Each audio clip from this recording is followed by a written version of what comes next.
नमस्ते दोस्तों, simplifying GST has been the Mantra over my YouTube channel. दोस्तों, पिछले कुछ दिनों मेटल स्क्रैप से रिलेटेड नोटिफिकेशंस आई हैं और ये नोटिफिकेशन टोटल 3 आई हैं और इन तीनों की कंबाइंड रीडिंग करना बहुत ज़रूरी है, क्योंकि अगर हम किसी भी एक नोटिफिकेशन को पढ़ें और बाकी 2 को यदि ना साथ में पढ़ें, उनका कंबाइंड रीडिंग या कंबाइंड इफेक्ट ना पढ़ें, तो कहीं ना कहीं हम इनके कंप्लीट एसेंस को शायद समझ में ना पाएँ।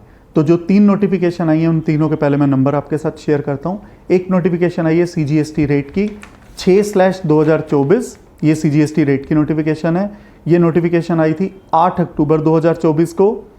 और 2 नोटिफिकेशन अलग आई हैं सीजीएसटी की 24/2024 और 25/2024। वो दोनों नोटिफिकेशन 9 अक्टूबर 2024 को आई हैं।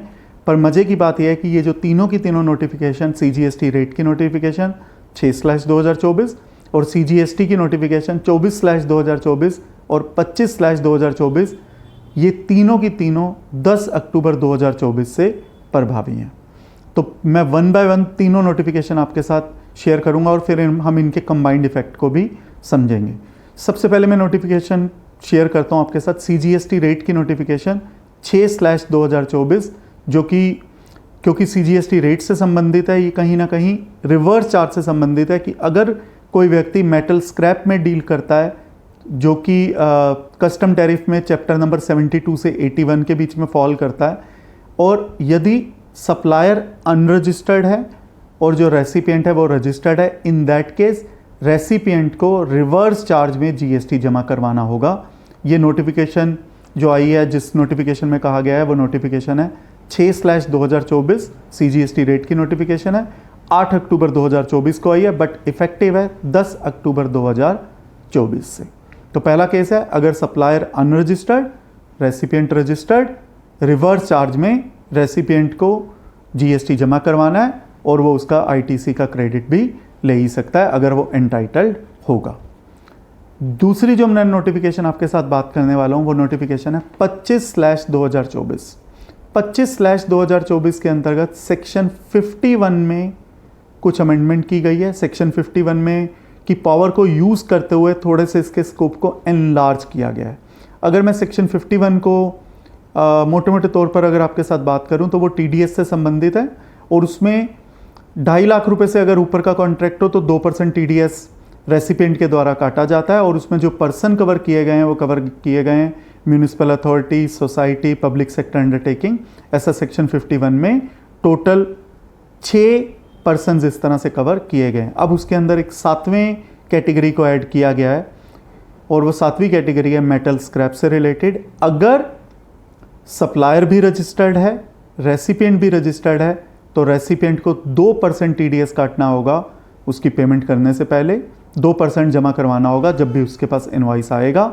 2% किसका? अगर सपोज कीजिए जो टोटल जो मेटल स्क्रैप का जो बिलिंग हुई है सप्लायर से रेसिपिएंट को, बशर्ते दोनों के दोनों रजिस्टर्ड हैं। एज्यूम करते हैं 10 लाख रुपए का मेटल स्क्रैप था, 1,80,000 रुपये का जीएसटी लगा हुआ था, 11,80,000 रुपये। तो जो रेसिपिएंट जो पेमेंट करेगा वो 10 लाख रुपए का 2% यानी कि 20,000 रुपये का टीडीएस वो काटेगा। वो रह गए 9,80,000 प्लस 1,80,000 जीएसटी के, तो वो टोटल पेमेंट करेगा 11,60,000 रुपये की। ऐसा प्रावधान सेक्शन 51 में कवर किया गया है। और अगर आपको सेक्शन 51 ध्यान हो तो उसमें यह भी कहा गया था कि अगर सप्लायर और रेसिपिएंट अगर वो दोनों सोसाइटी हैं या एक सोसाइटी, एक पब्लिक सेक्टर अंडरटेकिंग दूसरी सोसाइटी या गवर्नमेंट अथॉरिटी, तो इन दैट केस टीडीएस के प्रोविज़न अप्लाई नहीं करेंगे अगर सप्लायर और रेसिपिएंट दोनों के दोनों सेक्शन 51 से संबंधित हैं। बट मेटल स्क्रैप को इस कैटेगरी से भी बाहर रखा गया है। तो अगर सप्लायर या रेसिपिएंट अगर मेटल स्क्रैप में डील कर रहे हैं तो चाहे वो दोनों के दोनों मेटल स्क्रैप से संबंधित है, टीडीएस के प्रोविज़न एप्लीकेबल रहेंगे, कोई एग्जम्पशन नहीं है।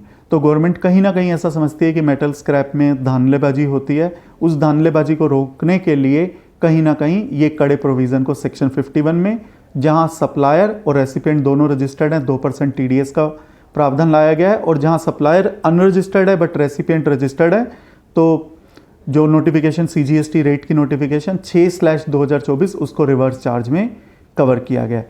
तो अगर मैं इन दोनों नोटिफिकेशंस को कंबाइंड रीडिंग में अगर आपके साथ शेयर करूं, अगर सप्लायर अनरजिस्टर्ड है, रेसिपिएंट अनरजिस्टर्ड है, वो मेटल स्क्रैप में डील करते हैं, जीएसटी के परव्यू से बाहर रहेगा।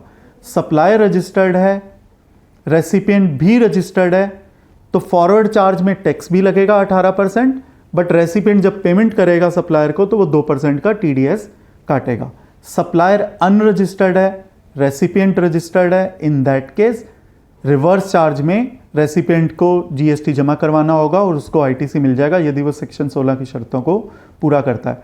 और चौथा केस, अगर सप्लायर रजिस्टर्ड है, रेसिपिएंट अनरजिस्टर्ड है, तो उस केस में जीएसटी फॉरवर्ड चार्ज में लगेगा, पर कोई रिवर्स चार्ज वाली स्थिति या टीडीएस वाली स्थिति नहीं आएगी। तो चारों केसेस को मैंने आपके साथ शेयर कर दिया और मैं एक बार फिर आपके साथ शेयर कर देता हूं ताकि आपको ये समअप हो जाए जो बात मैंने आपके साथ शेयर की है। Supplier registered, recipient registered, forward charge में GST 2% TDS. Supplier registered, recipient unregistered, forward charge में GST, no reverse charge, no TDS. Supplier unregistered, recipient registered, reverse charge में जीएसटी लगेगा और रेसिपिएंट को उसका क्रेडिट भी मिल जाएगा अगर वो सेक्शन 16 की शर्तों को पूरा करता है।